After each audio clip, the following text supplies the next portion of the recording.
Okay, Article 2.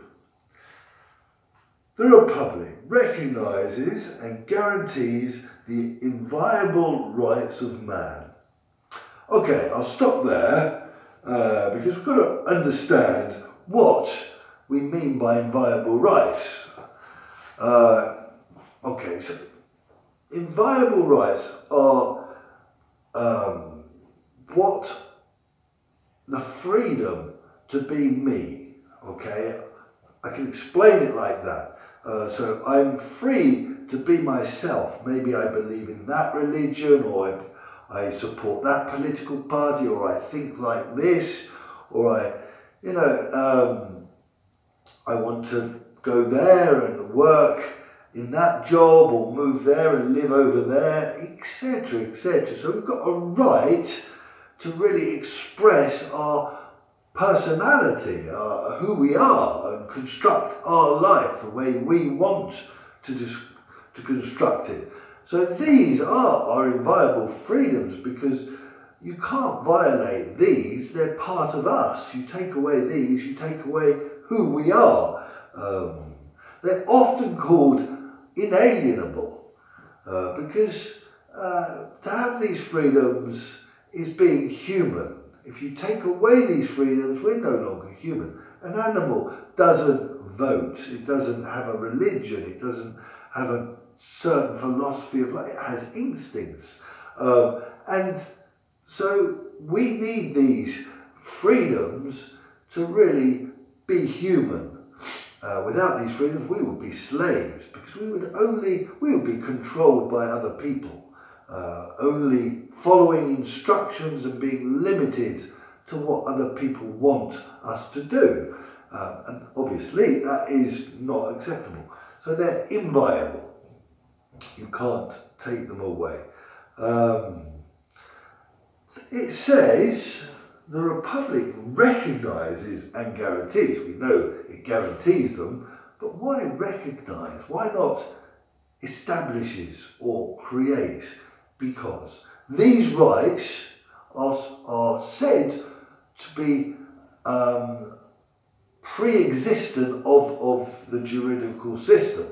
They're not created by the juridical system because they're part of our nature.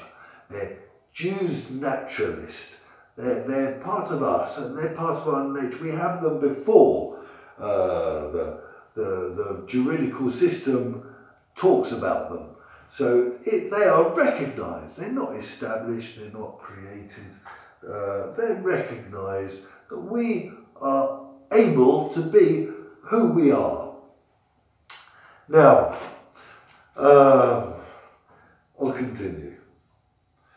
So, the Republic recognises and guarantees the inviolable rights of man, both as single, as an individual, and in a social formation, in a group, wherever we express our personality.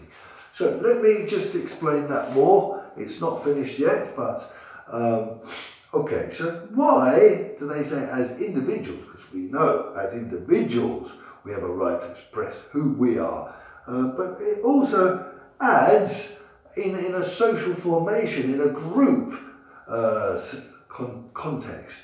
Why does it say that? Well, it wanted to underline the fact that they must be protected in every group, because in groups, when we talk about groups, we mean maybe at school, or maybe in a church, or maybe at the gym. When we're in these groups, we have a pressure to conform, not to say what we think, not to express maybe something that's not, a bit taboo in that place. Maybe, a religion, in a religion, it can be a type of cult, and you cannot say certain things. You must always say what is the doctrine, what is expected to be said. And this is a problem for these inviolable rights. I should be able to say what I think and express myself everywhere. So it underlines, it wants to underline the fact that in these social formations, in these social contexts, we have these rights, not just as individuals, but in a social context, in the community and the communities we exist in. Remember, in England we are very independent, very individualist. We do have a strong sense of these rights to be who we are, but we are a bit more independent, so we wouldn't even think about the group context and its effect. And then it continues. So, and requests the carrying out of unwaverable duties of solidarity, political solidarity and economic solidarity and social solidarity. So it wants us here, in this case, it talks about solidarity, and it says not only have we got rights as individuals, but we must have solidarity with the others. And let's think about solidarity. That means I've got to consider how the other person feels and help that other person. And that's very unusual to say that in a constitution. And often we don't, in England, we don't talk about solidarity. It's not considered so important. Often if somebody's got a problem and they need help, we think it's best, they're given some space to resolve their problem, and help means that they're not growing. That which doesn't kill us makes us stronger, we say, or in England, or no pain, no gain. And I think often we think, especially young people, they don't need to be protected, they need to be exposed to problems and they need to resolve the problems, they need to take responsibility. In Italy, we think a bit more about solidarity and helping each other. I think this part of Article 2 is thinking about relationships, not just protecting my freedoms, but also saying that we must protect our relations, but also got the responsibility, not just the rights, but also the responsibility to think of others. And so protect the community, protect our connections with others. Very important. Now, it says this must be economic, political and social solidarity. Let's think about it. Economic, we can understand that. It talks, remember these are just values. So it talks about the values and the roots. These are the roots of the values.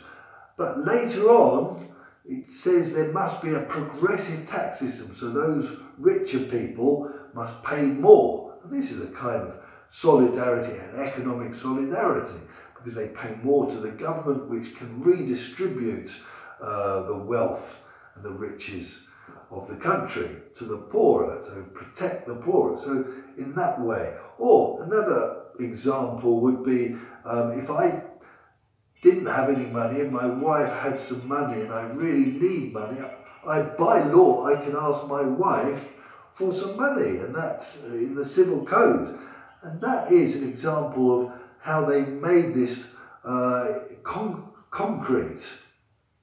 It's not just a value and something out there which is an attitude that's a bit abstract. No, they've made it a law that or for example, the relations between an employer and an employee. Here, there's lots of duties and protections that the employee has.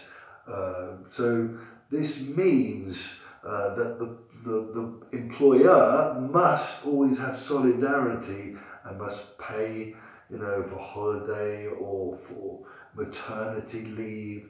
In England, we don't have maternity leave paid, etc., etc. So there's lots of laws which make this real. of bring it to life, this solidarity, keep us thinking of each other in an economic sense, but also in a political sense. We can think about mobilisation and the way we vote and protesting. Lots of that protesting and mobilising in Italy that doesn't happen in England. In England we just accept authority much more.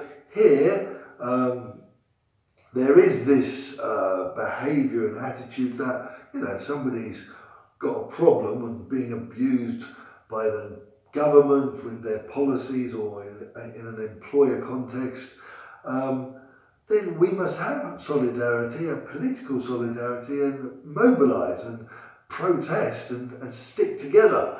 So there's this tendency in Italy that's very different. Or social, you think about social solidarity. I always am, you know, surprised, amazed at how much the grandparents do. They always come to school and help with homework, etc. This is a social solidarity that happens in Italy that doesn't happen in England. Often, if you've got homework, if you're a kid, you've got homework, you go to your room and you do your homework. Nobody helps you. Your parents don't help you, and so we can see how this behaviour is, established deeply in the Italian culture. This social solidarity. And many of that can come from laws and, the judgments made in the courts, where they expect people to think of each other and to consider, the other person's position and the fact that they need help.